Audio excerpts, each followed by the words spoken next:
Breaking news Andhra Pradesh ను వాన గండం ఇంకా వదలలేదు.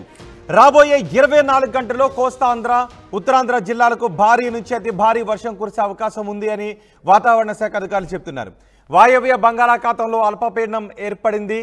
ఈ అల్పపీడనం కారణంగా కోస్తా ఆంధ్ర ఉత్తరాంధ్రలో భారీ వర్షాలు కురిసే అవకాశం ఉంది అని వాతావరణ శాఖ అధికారులు చెప్తున్నారు. అల్పపీడనానికి అనుబంధంగా ఉపరితల ఆవర్తనం కొనసాగుతోంది. అల్లూరి మన్యం జిల్లాలకు ఆరెంజ్ అలర్ట్ జారీ చేశారు.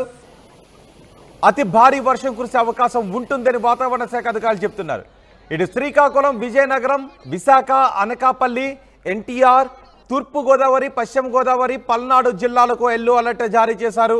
భారీ వర్ష సూచన ఉంది అని చెప్తున్నారు. ఇప్పటికే భారీ వర్షాలు వరదలతో ఆంధ్రప్రదేశ్ అతలాకుతలం అయిపోతుంది. విజయవాడలో భారీ వర్షాలు వరదలతో ఏ విధంగా జనం ఇబ్బందులు పడ్డారో మనం చూసాం. బంగాళాఖాతంలో అల్పపీడనం ఏర్పడింది. ఉపరితల ఆవర్తనం ఏర్పడడంతో ప్రజలు మరింత భయాందోళన వ్యక్తం చేస్తున్నారు. ఆంధ్రప్రదేశ్ని ఇంకా వానగండం వదలలేదు. రాబోయే 24 గంటల్లో కోస్తా ఉత్తరాంధ్ర జిల్లాలకు భారీ నుంచి అతి భారీ వర్షాలు కురిసే అవకాశం ఉంది అని వాతావరణ శాఖ అధికారులు చెప్తున్నారు. వాతావరణ శాఖ అధికారులతో మా ప్రతినిధి శివరామకృష్ణ మాట్లాడారు. ఏం చెప్పారో చూద్దాం. పశ్చిమ మధ్య బంగాళాఖాతంలో ఏర్పడిన అల్పపీడనం రానున్న 3 రోజుల్లో దాని ఎఫెక్ట్ ఏ విధంగా ఉంటుంది, అలాగే ఒరిస్సా నుంచి ఏలూరు వరకు దాని తీవ్రత అయితే దాలుస్తుందని చెప్పి వాతావరణ కేంద్ర అధికారులు అయితే మనకు తెలియజేస్తున్నారు. మనతో పాటు విశాఖ వాతావరణ కేంద్ర అధికారి శ్రీనివాస్ గారు మనతో పాటు ఉన్నారు. సార్ చెప్పండి, ఈ రానున్న అల్పపీడనం ఏ విధంగా ఉండబోతుంది? ఇప్పుడైతే ఈరోజైతే west central and adjoin north west bay of బెంగాల్లో అయితే ఒక అల్పపీడన ప్రాంతం ఏర్పడింది. అది దాని ప్రభావం మనకి కోస్తా జిల్లాలో అయితే నెక్స్ట్ కమింగ్ 2 to 3 డేస్ వరకు ఉండే వర్షాలు వచ్చే ఛాన్సెస్ ఉన్నాయి.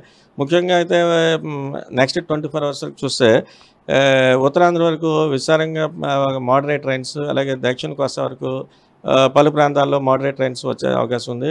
కొన్ని జిల్లాల్లో అయితే భారీ నుంచి అతి భారీ వర్షపాతం కూడా మనం రావచ్చని చెప్తున్నాం. అవి ముఖ్యంగా పార్తీపురం, అల్లూరు సీతారామరాజు, ఏలూరు ఈ జిల్లాలకైతే భారీ నుంచి అతి భారీ వర్షపాతం 1-2 చోట్ల వచ్చే ఛాన్సెస్ ఉంది. అలాగే next some other districts like Srikakulam, Vizianagaram, Visakhapatnam, Anakapalli, Kakinada, east and west Godavari, Konaseema, NTR and Krishna ఈ జిల్లాల వరకు చూస్తే 1-2 చోట్ల భారీ వర్షం కూడా ఈ జిల్లాలో నమోదయ్యే అవకాశం ఉంది. అలాగే ఇప్పుడు ఈదురుగాలుల ప్రభావం కూడా ఇంకా పర్సిస్టింగ్గా కంటిన్యూ అవుతుంది. ఇవి ముఖ్యంగా ఉత్తరాంధ్ర తీరం వెంబడి ఉన్నటువంటి మత్స్యకారులందరినీ కూడా వేటకి వెళ్ళవద్దని చెప్తున్నాం. సార్ మ్యాప్ చూస్తే ఏ విధంగా ఎక్కడెక్కడ ఇది నమోదవుతుంది అసలు? ఇప్పుడు ప్రస్తుతం అయితే ఇప్పుడు అల్పపీడనం ఈ ప్రాంతంలో ఉంది. ఇక్కడ west central and adjoining north west bay of Bengal ఉంది. ఇది గ్రాడ్యువల్గా నెక్స్ట్ 2 డేస్లో slowly it moves in northward direction like this. ఇప్పుడు మనం ఆల్మోస్ట్ ఇక్కడ Srikakulam, Vizianagaram, Visakhapatnam up to almost NTR జిల్లా వరకు కూడా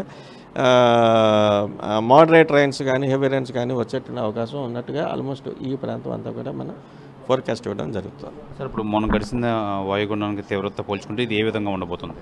ఇప్పుడు అది వాయుగుండం, ఇది అల్పపీడనం కాబట్టి న్యాచురల్లీ కొంచెం దాని ప్రభావం కొంచెం తక్కువగా ఉంటుంది. అది సార్ ఇప్పుడు ఆల్మోస్ట్ అన్ని మత్స్యకారులు అందరూ జట్టికే పరిమితం అయ్యారు. వీళ్ళకి ఏమైనా స్పెషల్ ఇన్స్ట్రక్షన్స్ ఏమైనా ఇస్తున్నారా? అంటే ప్రస్తుతం వరకు ఇప్పుడు ఉన్నటువంటి కండిషన్స్ అయితే ఇంకా మరికొన్ని రోజులు కంటిన్యూ అయ్యే ఛాన్సెస్ ఉండడం చేత ఇంకా ఉత్తరాంధ్ర వరకు అయితే మనకి వేటకి వెళ్ళొద్దని చెప్తున్నాం. ఇది ఇప్పుడు ఏర్పడిన అల్పపీడనం తీవ్రత అంత తీవ్రంగా అయితే ఉండదు, నామాత్రంగానే ఉంటుంది. అయితే మత్స్యకారులు అయితే వేటకు వెళ్ళొద్దని చెప్పి ఆల్రెడీ చెప్పడం అయితే జరిగింది. రానున్న రోజుల్లో మోస్తరుగా వర్షాలు అయితే పడే అవకాశం అయితే ఉందని చెప్పి విశాఖ వాతావరణ కేంద్రం అధికారి శ్రీనివాస్ అయితే తెలియజేస్తున్నారు. కెమెరామెన్ రావణ్ కుమార్తో శివరామకృష్ణ, RTV, విశాఖ వాతావరణ కేంద్రం.